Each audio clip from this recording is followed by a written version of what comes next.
श्री महाप्रज्ञ गुरवे नमः। जिसके सांसों में रहता है शाश्वत शांति का स्पंदन, उस महाप्रज्ञ को वंदन, उस महाप्रज्ञ को वंदन।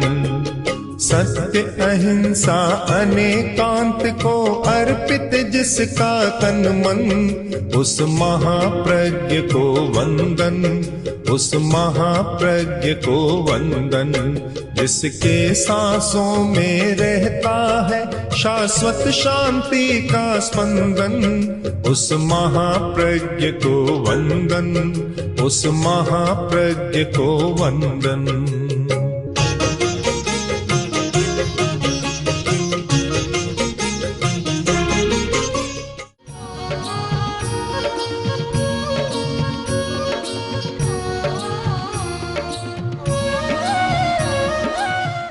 प्राचीन साहित्य में दो सूचियाँ मिलती हैं, एक दुर्लभ और एक अति दुर्लभ की सूची। दुर्लभ की सूची में अनेक बातें बतलाई गई कि 4 चीज़ें दुर्लभ होती है। मानुषत्तम सुई श्रद्धा संयमम्य वीर्यम। मनुष्य जन्म मिलना दुर्लभ है। मनुष्य होने पर भी धर्म की श्रुति दुर्लभ है, धर्म को सुनना दुर्लभ है। और सुनने के बाद भी श्रद्धा होना दुर्लभ है। और श्रद्धा होने के बाद भी संयम में अपने वीर्य का नियोजन करना दुर्लभ है। ये दुर्लभ वस्तुओं की सूची है। एक सूची है अति दुर्लभ, जो बहुत ज़्यादा दुर्लभ है। सूची में एक शब्द है बोधि। बोधि बहुत दुर्लभ है। विनय विजय जी ने लिखा है, बुद्ध्यतां बुद्ध्यतां बोधिरति दुर्लभा, जलधि जल पतित सुर रत्न युक्त्या, सम्यगाराध्यतां स्वहितमिह साध्यतां, बाध्यता मधुर गतिरात्म शक्त्या। बुद्ध्यता बोधि प्राप्त करो, क्योंकि बोधि अति दुर्लभ है। दुर्लभ नहीं, अति दुर्लभ है। अति दुर्लभ क्यों है कि बोधि 3 प्रकार की बतलाई गई। नाण बोही, दर्शन बोही, चरित्र बोही। ज्ञान की बोधि, दर्शन की बोधि, चरित्र की बोधि। तो ज्ञान दर्शन चरित्र तो दुर्लभ है, उनकी बोधि बहुत ज़्यादा दुर्लभ है। बोधि का अर्थ अंतर का ज्ञान, भीतर से कोई भीतर का स्रोत है, वह है बोधि।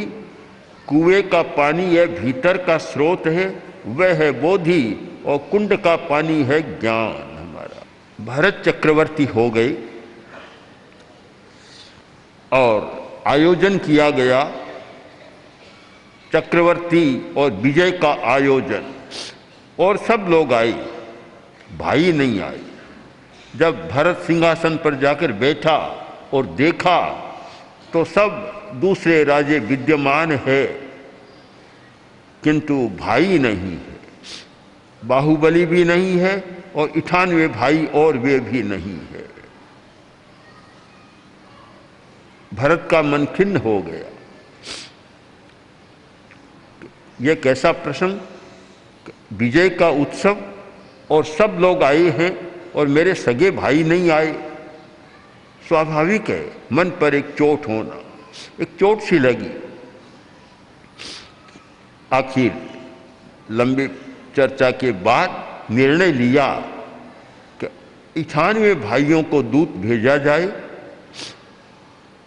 और कहा जाए कि आ जाओ, राज्यसभा में भाग लो। और नहीं आए, या तो भरत के अधीनता को स्वीकार करो या फिर दूसरा रास्ता होगा। दूसरा रास्ता लड़ाई का रास्ता। दूत गए, संवाद में दिया। 98 भाइयों ने परामर्श किया हमें क्या करना है। परामर्श के बाद ये सोचा कि भरत हमारा बड़ा भाई है, उसके साथ लड़ना तो अच्छा नहीं, हम युद्ध नहीं करेंगे, लड़ेंगे नहीं, तो क्या करें कि ऋषभ के पास चलो, पिता के पास चलो, भगवान ऋषभ के पास, वे कहेंगे वह काम कर लेंगे। अच्छा चिंतन किया। एक सही चिंतन होता है तो समस्या उलझती नहीं है, और चिंतन गलत होता है तो और उलझन बढ़ जाती है।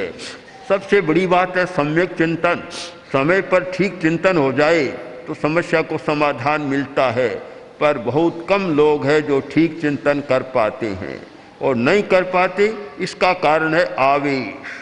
बस कोई भी समस्या आई, उत्तेजना आ जाती है, आवेश आता है, संवेग प्रबल हो जाता है, और उस आवेश में अकरणीय कार्य व्यक्ति कर लेता है। जो नहीं करना चाहिए वह कर लेता है, और करना चाहिए उसका विवेक समाप्त हो जाता है। यह बहुत अच्छी बात है सम्यक चिंतन किया। सम्यक चिंतन होना बहुत कठिन बात है, और वही व्यक्ति कर सकता है जो अपने संवेगों पर, आवेशों पर कंट्रोल करना जानता है। तो सब भाइयों ने सम्यक चिंतन किया, सब मिले और मिलकर भगवान ऋषभ के पास गए, वंदना की और बोले प्रभु हमारी एक समस्या है। क्या है समस्या? यह है कि भरत का लोभ बढ़ गया, बड़े भाई का, भरत चक्रवर्ती का लोभ बढ़ गया, और वह हमारे राज्यों को भी छीनना चाहता है।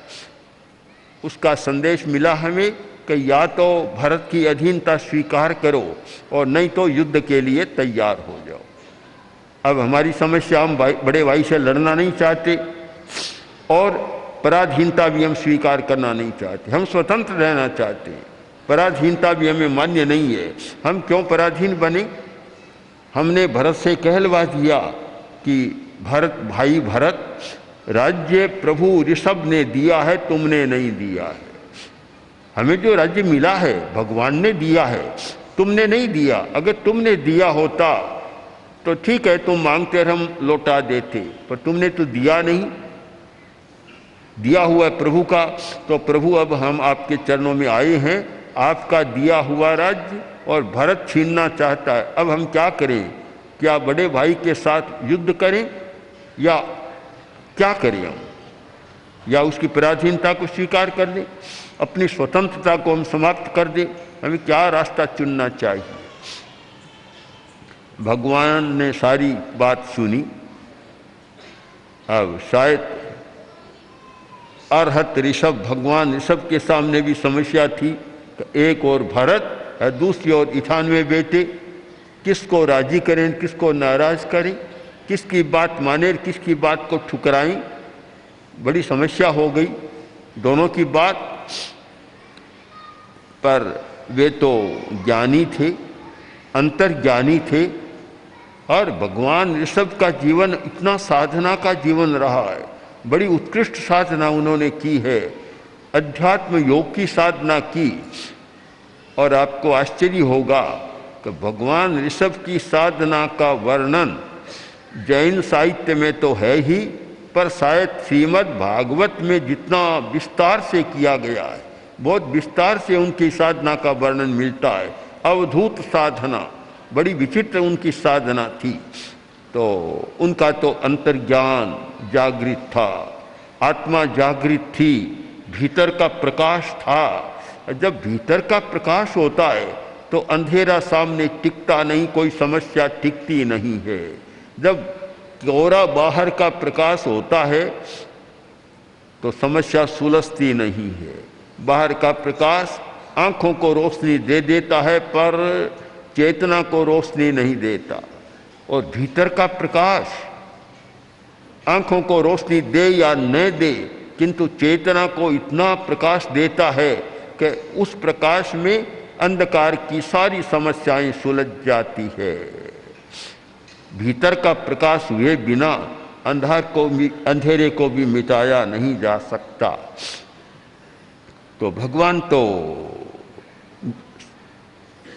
ज्ञान की ज्योति से एकदम प्रज्वलित थे, इतना भीतर का प्रकाश था।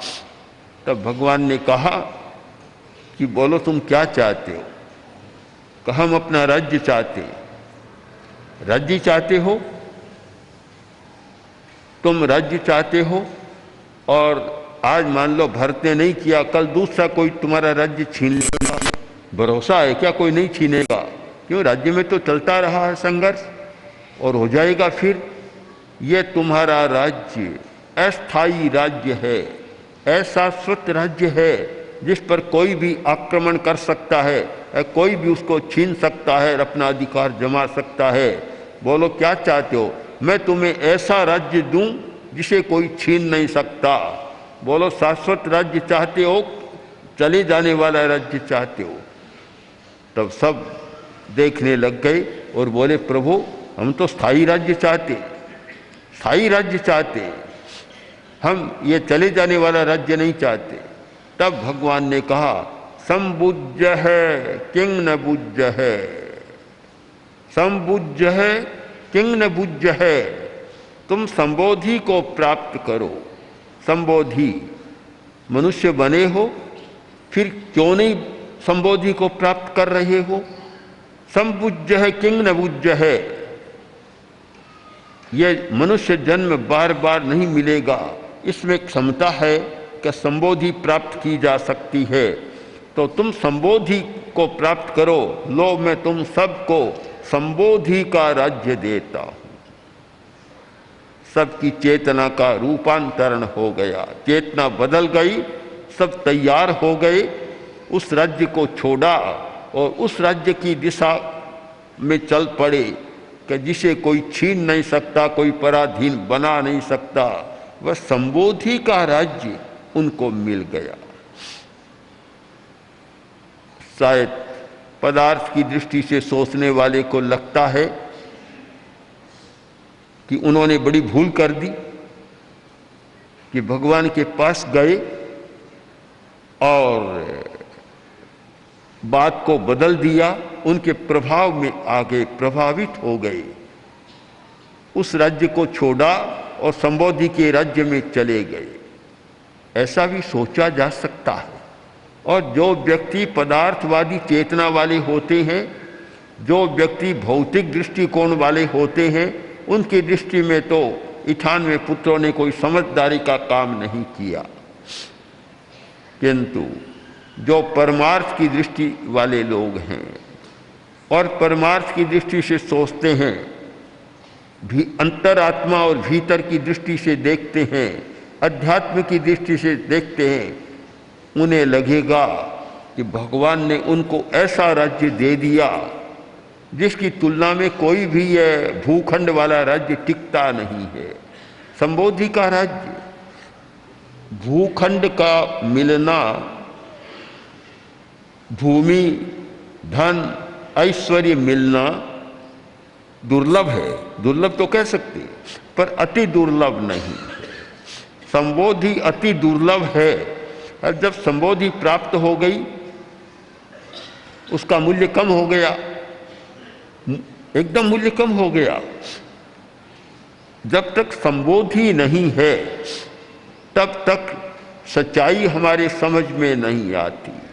जब संबोधि हो गई, सारा सत्य हमारे सामने हो जाता है और सत्य से बड़ा कोई ज्ञान नहीं होता, कोई उपलब्धि नहीं होती। जब सत्य की उपलब्धि हो जाती है, कुछ नहीं मिलता। एक कोई साधु, मुनि, तपस्वी आया, नगर के बाहर ठहरा, लोग जाने लगे और इतनी प्रख्याति हो गई कि पूरा नगर जाने लग गया और कहा कि साधु बड़ा पहुंचा हुआ तपस्वी। बात राजा तक पहुंची, राजा का मन भी हुआ, आया, प्रार्थना की, देखा साधु तपस्वी है, बड़ा तेजस्वी है। राजा ने प्रार्थना की कि महाराज आप मेरे अंतःपुर में जाएं, महलों में अंतःपुर जहाँ रानियाँ रहती है और महारानियाँ भी आपका दर्शन करना चाहती है, आप वहाँ कृपा करें और पधारें। तपस्वी ने कहा मैं वहाँ नहीं जा सकता, मैं नहीं जा सकता। बोला क्यों? कि मुझे वहाँ दुर्गंध आती। आश्चर्य हुआ कि मेरे महल में दुर्गंध, हर अंतःपुर में जहाँ महारानियाँ रहती है और निरंतर जहाँ सुगंध का अभिषेक होता है, और वहाँ दुर्गंध। आश्चर्य इसके साथ पूछा महाराज वहाँ दुर्गंध किसकी? कि वहाँ सोने की दुर्गंध आती है, सोने में गंध आती है। राजा बोला महाराज ऐसा लगता है कि आप जल्दी साधु बन गए, आपने व्यवहार का ज्ञान नहीं किया। जल्दी चौथेपन में 10 वर्ष का 8 वर्ष का बच्चा साधु बन जाता है, 9 वर्ष का। व्यवहार का ज्ञान नहीं होता। अब व्यवहारिक बात कर रहे हैं। हमारे साहित्यकारों ने लिखा कि सोने में सुगंध होती तो न जाने क्या होता। सोने में सुगंध है नहीं, गंध है नहीं, होती तो कितना बड़ा के सोने में सुगंध कहावत ही चलती, आप नहीं जानते, गंध कहाँ से आएगी? तपस्वी ने कहा तुम नहीं जानते, मैं जानता हूँ, मुझे गंध आती है। और जहाँ सोने के आभूषण है, सोना है, सोने के गहने पहने हुए, वहाँ मैं जा नहीं सकता। महाराज आपकी बात समझ में नहीं आई। और होता है अलग अलग समझ, अलग अलग भूमिकाओं की। साधु की भूमिका अलग थी और राजा की भूमिका अलग थी। जहाँ भूमिका का भेद होता है वहाँ एक दूसरे की बात को समझना सरल नहीं होता, बड़ा कठिन होता है, बात समझ में नहीं आ रही है। राजा देखता रह गया, अवाक भी रहा, अनिमेष भी रहा, और किंतु तपस्वी की बात को समझ नहीं सका। कुछ देर बैठा रहा, मन में थोड़ा खिन्न भी हुआ कि मैंने प्रार्थना की और मेरी प्रार्थना स्वीकार नहीं की गई। आखिर तपस्वी ने कहा देख लिया कि राजा को समझाना तो है, इसे संबोधि देना है, संबोधि। राजा ने कहा कि महाराज मैं जाऊं। कहाँ? तुम जाते हो और मैं भी चलता हूं, मैं भी शहर में जा रहा हूं। आप कैसे जाएंगे? कहा नहीं चलता हूं आज तुम्हारे साथ।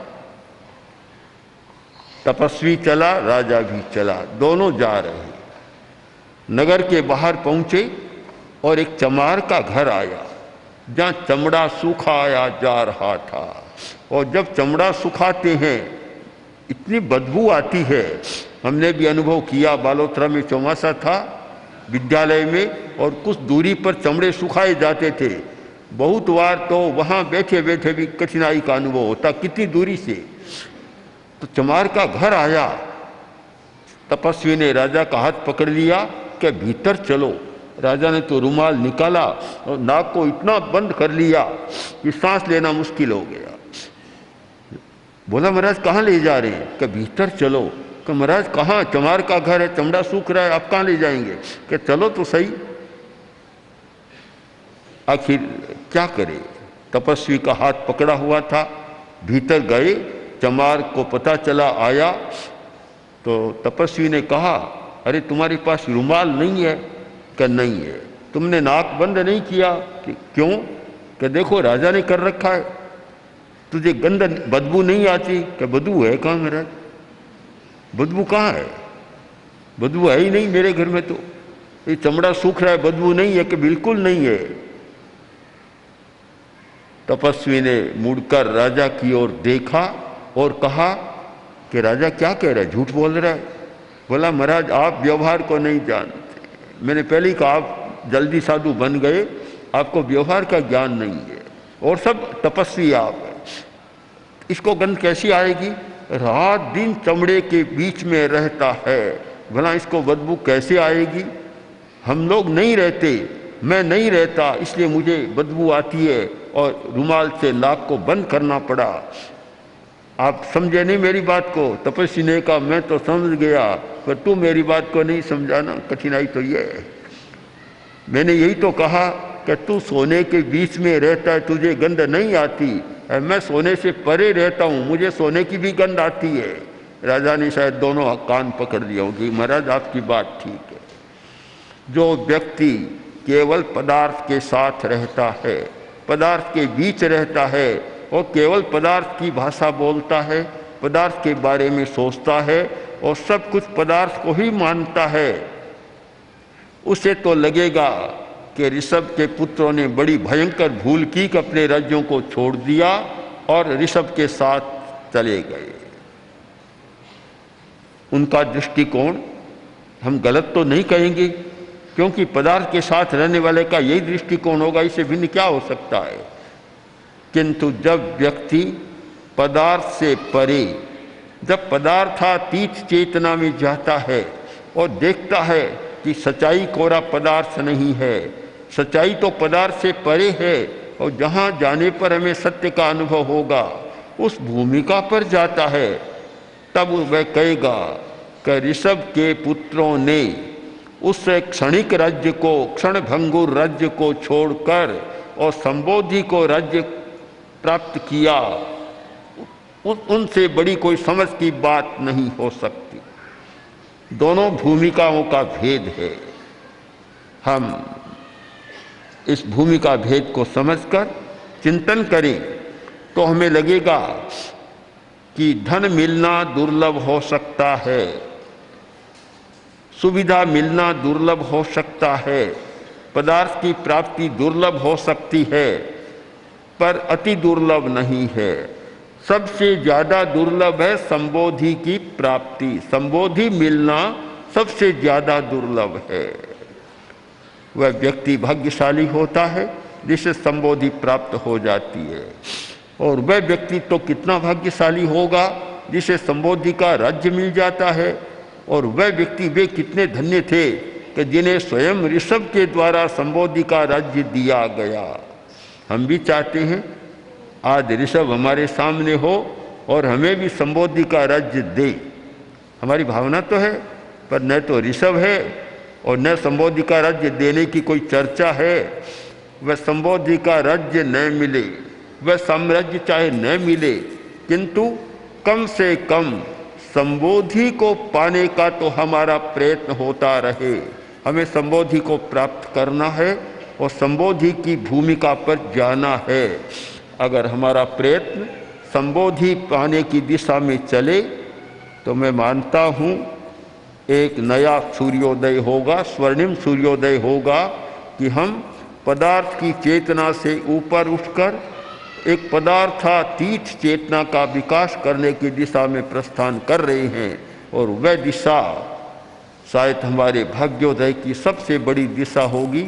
इसलिए हमारा प्रयत्न हो और हम उस वाणी को सदा याद रखें जो ऋषभ के मुंह से ध्वनि निकली थी कि संबुज्य है किंग न बुज्य है, संबोधि को प्राप्त करो। इतना हो गया, अब भी तुम संबोधि को क्यों नहीं प्राप्त कर रहे हो? ये वाणी निरंतर कानों में गूंजती रहे तो एक न एक दिन हमें संबोधि भी मिलेगी और संबोधि का राज्य पाने का भी शायद अवसर मिल जाएगा। ओम आर ओम श्री महाप्रज्ञ गुरवे नमः। ओम श्री महाप्रज्ञ गुरवे नमः। ओम श्री महाप्रज्ञ गुरवे नमः। ओम श्री महाप्रज्ञ गुरवे